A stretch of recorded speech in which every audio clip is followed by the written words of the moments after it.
Hi, welcome again to Peanut Butter Physics. This is our fourth class in Peanut Butter Physics.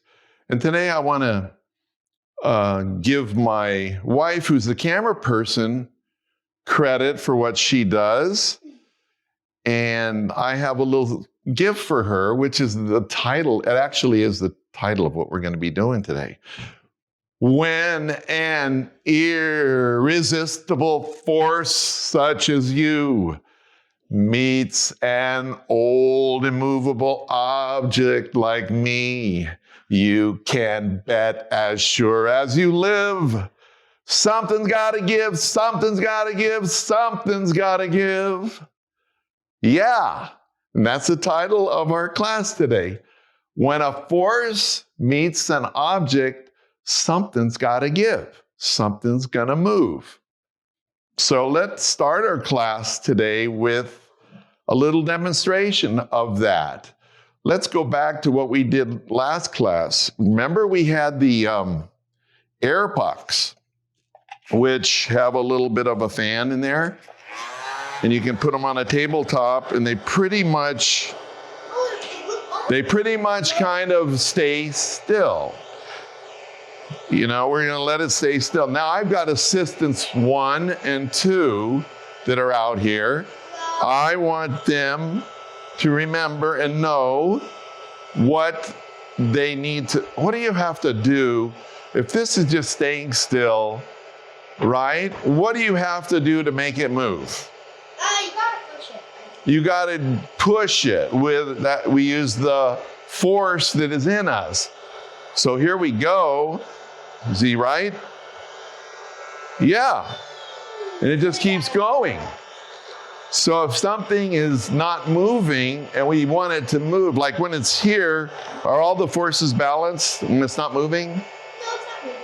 Okay, but the downward and upward and sideways forces, are they all? No.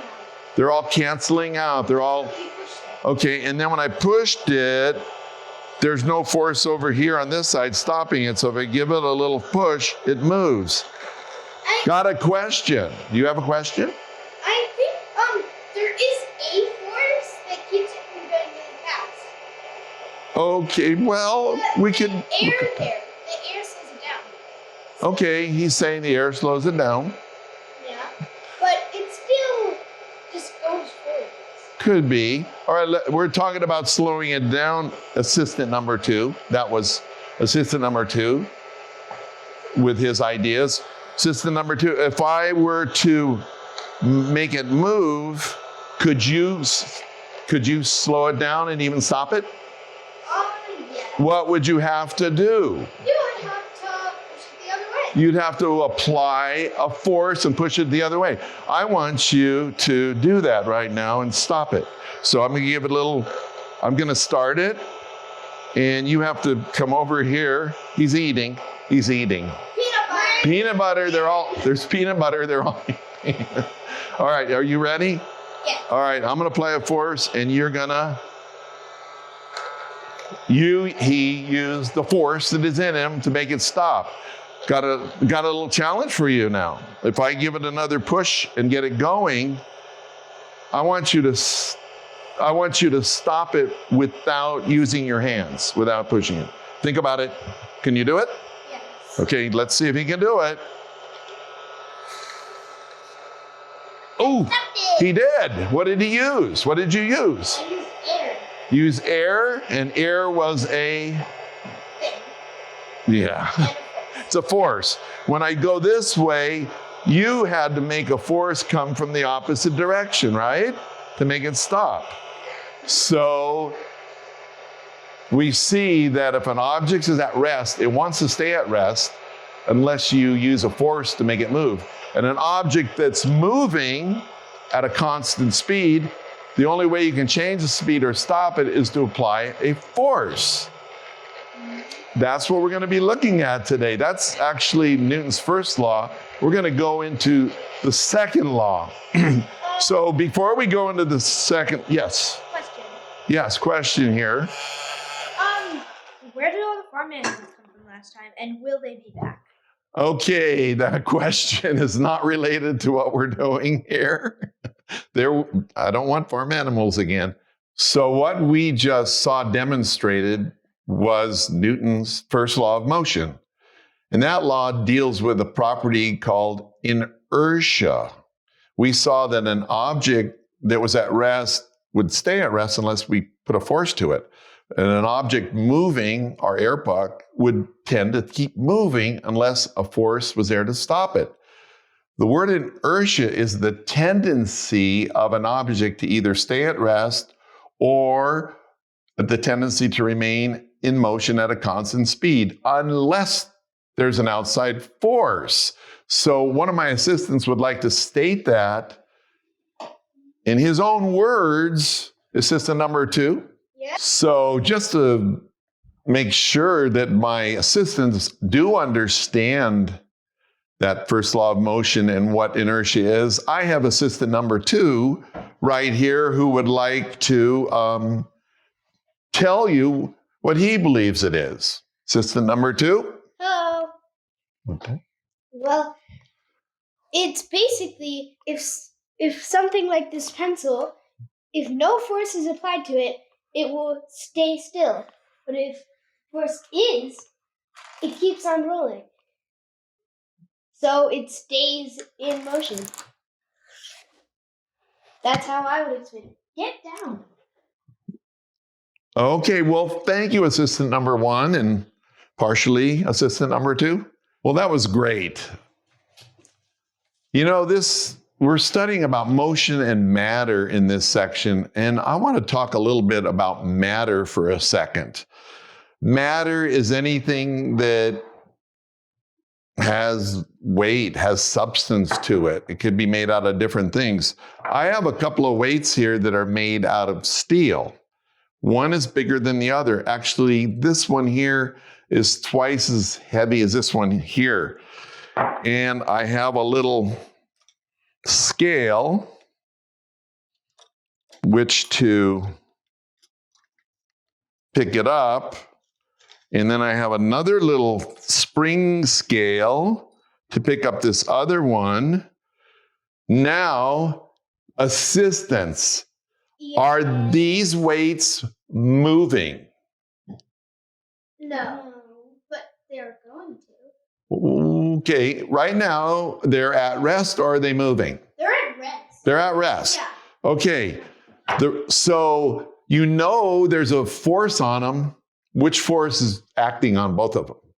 Gravity. Yes, and what is it doing? Pushing or pulling? It's pulling down. It's pulling downward, right? But assistant number 1 on both of these, gravity's pulling down, but it's not going down. So there must be another force, right? What's the other force that's keeping it from going down? You. Well, yeah, you're right. I mean, he's right. He's right. But looking at this thing here, do you see what's inside there? The spring. It's a spring. Watch, if I start, it goes down, but it stops. When it stops, it gets to the place where the force of the spring is equal to what?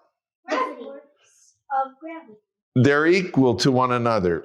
So it doesn't move anymore. There's no unbalanced forces acting on it. You see that? If we take this thing here, we can do the same thing. When we get it up here, the gravity force is equally balanced. Gravity is going downward by the force. What force is? The spring. The spring is going that way. It's not moving. So it's balanced right now. This is all pretty interesting because this one weighs half of what this one weighs. So is the force of gravity on this one greater or the same or less, than the force of gravity on the one on my left? Well, Which gravitational force is greatest? I noticed something about the springs. They seem to be the same. Do you think the gravitational forces are the same? The spring with the heavier magnet, or whatever that is crushed more, and the one with the lighter one is still not as crushed. No, they're the It should same. be the same. They're the same.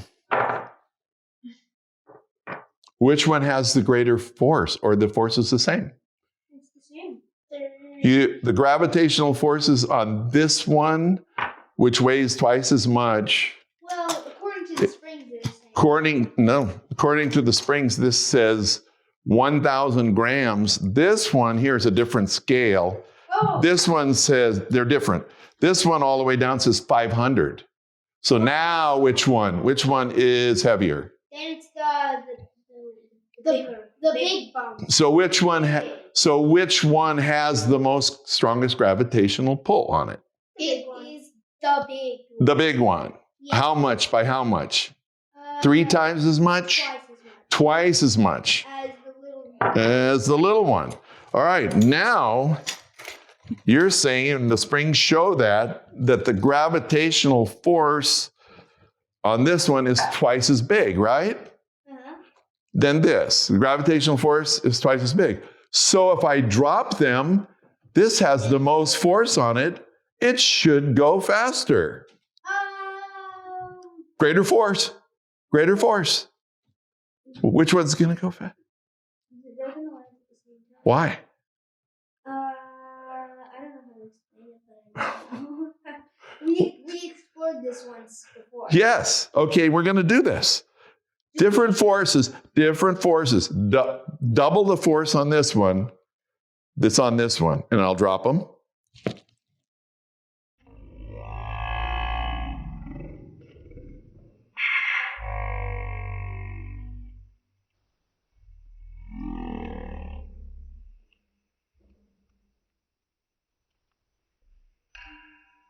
Okay. They drop the same. So I'm assistant 2, he's assistant 1, and we're doing kitchen chemistry here, as the new sign says up here. Also, Peep is not with us today. I think that she ran out. So, for my experiment, I'm going to be making a balloon-powered water fountain. So, you need to poke a hole in a bottle with a thumbtack. Put the hole somewhere where you can remember it. Now, you need to stretch the top of the balloon over the bottle. Now, stretch it out and blow some air into it. Okay, so the balloon is blowing up because of the little hole right here. It's letting the balloon push out all the air that's currently occupying the bottle. And now, if you cover the hole, when you put your mouth off, it'll have an open hole, but it's not deflating because the air isn't letting it. Pouring some water in. This is the part where we might get wet, so I'm going to step back for this part. We need more water. More water. You know what? Let's just work with that because okay. We're already gonna... And now, once you have the water in the balloon, let go of the hole, and it's gonna start.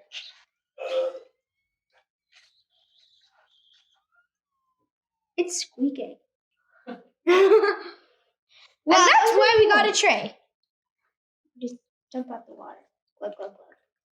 Glug, glug, glug, glug, glug. Now, bye-bye, go my experiment.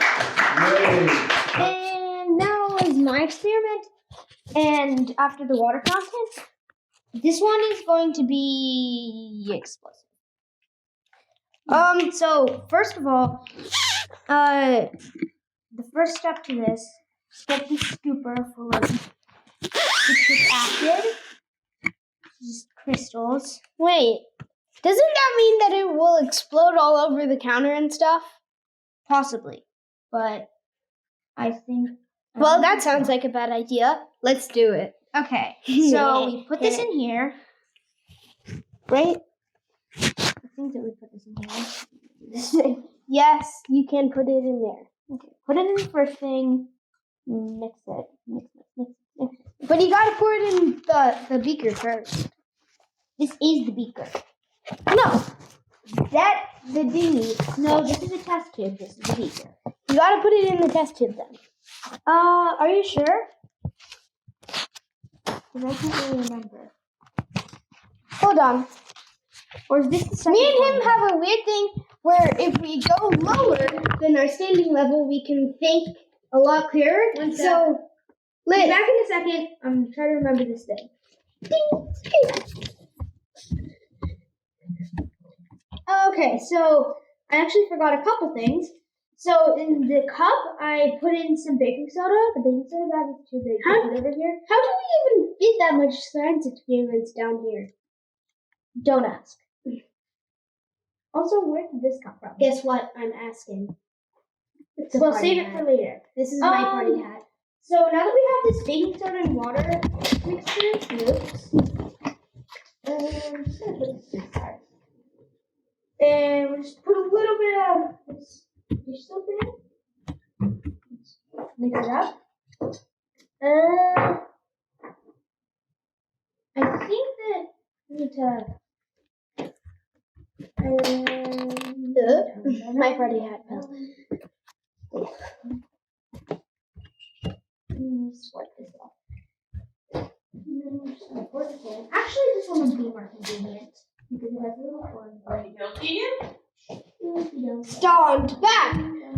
I've got a banana! That has nothing to do with chemistry.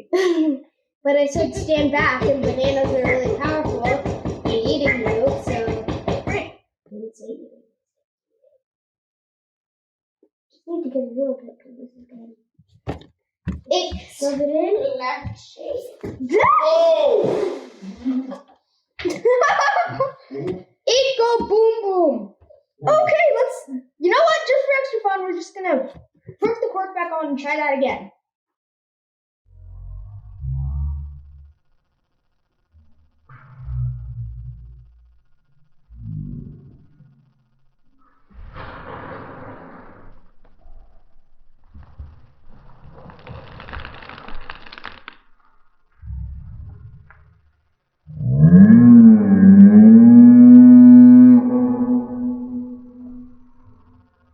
So we just showed the dropping of one weight and another weight. And we saw that they fall at the same rate, they accelerate the same.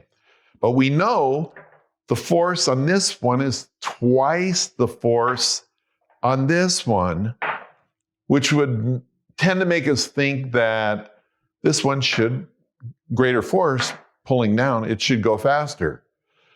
So it's a concept that's a little hard to understand, and I brought something that I hope will clear things up for you. This is called an inertial balance. And it's basically this little tray here with a spring. It's got these two straight spring steel, and if you pull it, you pull it, apply a force to pull it, and then you let it go and you let the spring force move it. Watch how it vibrates. Fast, right? Is that pretty quick? So the acceleration is because it has this speed. But watch what happens if I take, now I've got these three weights that are equal, they're in equal mass. I'm going to liken the single weight to this single mass, and then these two weights to the mass that's double this one. If I take this mass and put it in my little spring balance and pull back, watch how fast it goes. What? It went faster or slower? It went slower. So what happened to its acceleration? It got slowed down? It's not as much as the acceleration of this. Doing. Okay, so watch. This is the same as this, only one weight. The acceleration slowed up. Let's take the two weights that are identical, that we're likening to the larger mass, put it in the inertial balance, and watch. I'll pull it back the same amount and let the same spring force go. Did that go faster or slower? Let's go with the one. So, Watch the one. oh. And now we do two. Yeah, the one definitely went faster. I think. Can you explain what's going on here from what we've... First, before you keep going, one thing, explain what is likening meaning in what you're saying. Oh, it means they're like each other. Like these two weights are like a single weight because these are all the same. And this one is like the half weight. This is half as much. Got it? Yes. Okay, so what do you think? What did we learn? What happens? I'm applying the same force, and as I increase the mass, what happens to the acceleration? It slows down. It doesn't accelerate as much. It doesn't accelerate as much if I use the 2. So what does that tell you about the greater the mass is? What happens to acceleration? It gets slower. It gets less. If the force goes up, the acceleration gets what? The acceleration gets faster. And very good. Very good. I'm going to show that one more little demo and demonstration of that, and then we'll have it. We'll have Newton's second law. We'll get it. We got it down. So we're seeing a lot of different things. I want to show you all the concepts again real quick in one final demonstration of what we've been doing. Take our air puck, turn it on, floats around, has a fixed mass. I'm going to take these little spring scales, which can actually, you can pull them and you can fire things with them. And it's marked weight and also force. Going to do a force of newtons. Now, we'll have Newton here later, but they named force after Newton for all his contribution to the concepts of force. We're going to take our puck and apply a 1 Newton force. I'll pull it back. Stay here.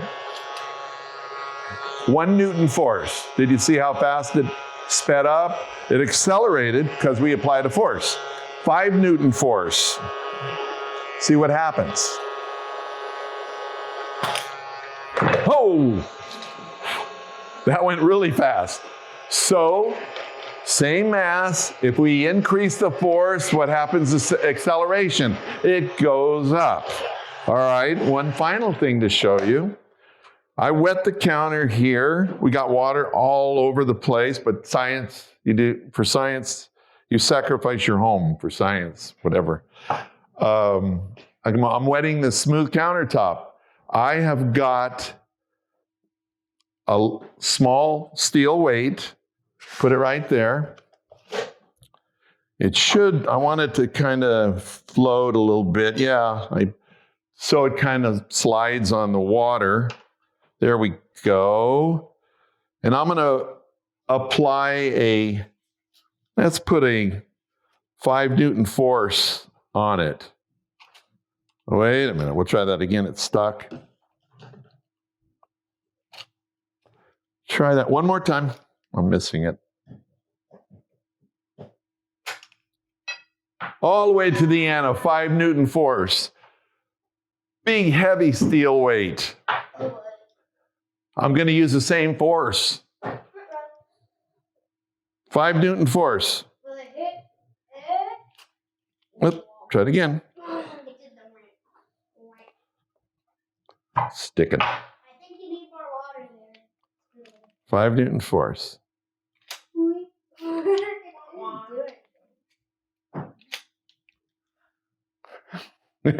That's it. It doesn't go as fast. It accelerates less.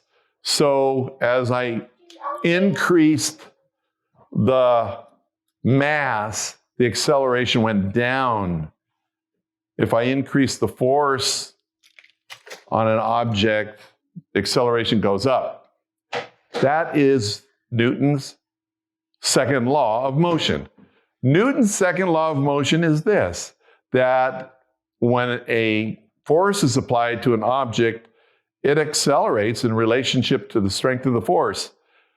But as the mass of that object goes up, that same force will not accelerate it as much because of the inertia or mass. And that's the difference between the two. And that's how we understand Newton's second law. Okay, assistants, I have a question, a thought question for you.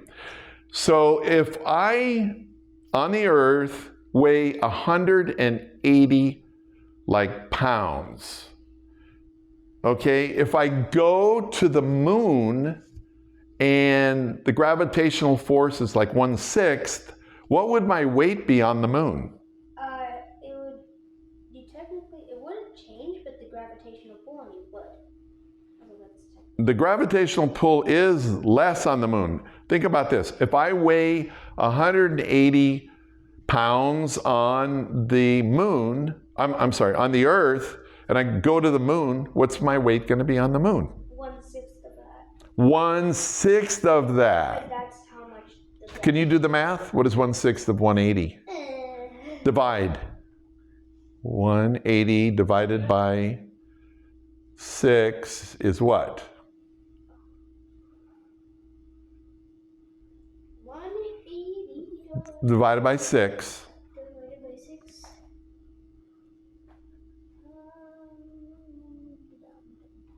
Anybody? The dog? Anybody? I think It's 180 divided by 6 is 30. 30 pounds you would weigh on the moon. Okay, does your mass change on the moon? No. Actually, if you stay there long enough, yes. Oh, we'll have to get into that science fiction later. Yeah, then it doesn't really. So your mass doesn't change, but your weight does. So weight is the measure of force. Mass is a measure of the amount of matter there is, and that doesn't change. Did you get that? The difference between mass and weight? They did. They said they did. I believe them. Well, thank you again, everybody, for joining us for another exciting episode of Peanut Butter Physics. It was sure fun to do all that we did today and show you some science and talk about science. We are going to be doing it again. So we're going to do, next time, we're going to do Newton's third law of motion. And I'm looking forward to it. I hope you are too. Join us. Well, the man that was responsible for all of this and the understanding and explanation of all of this was the dignified, honorable Sir Isaac Newton. And he's here today with us again. And he would like to expound and express in his own words his second law of motion. Mr. Newton?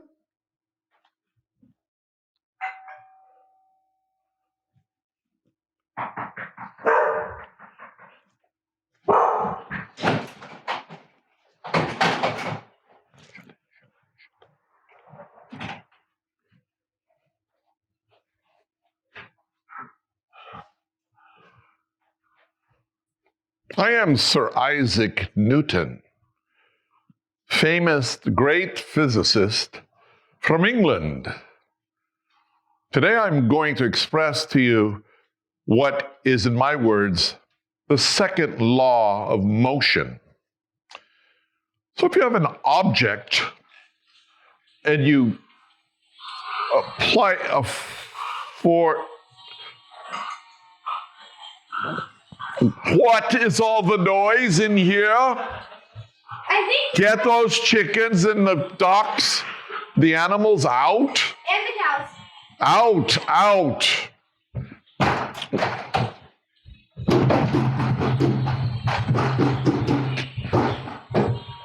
As I was saying, the second law of motion is this. In my words, if you apply a force to an object, that object will. Is there chickens again? As I was saying before I was so rudely interrupted, that. Ah! Get it? Ah!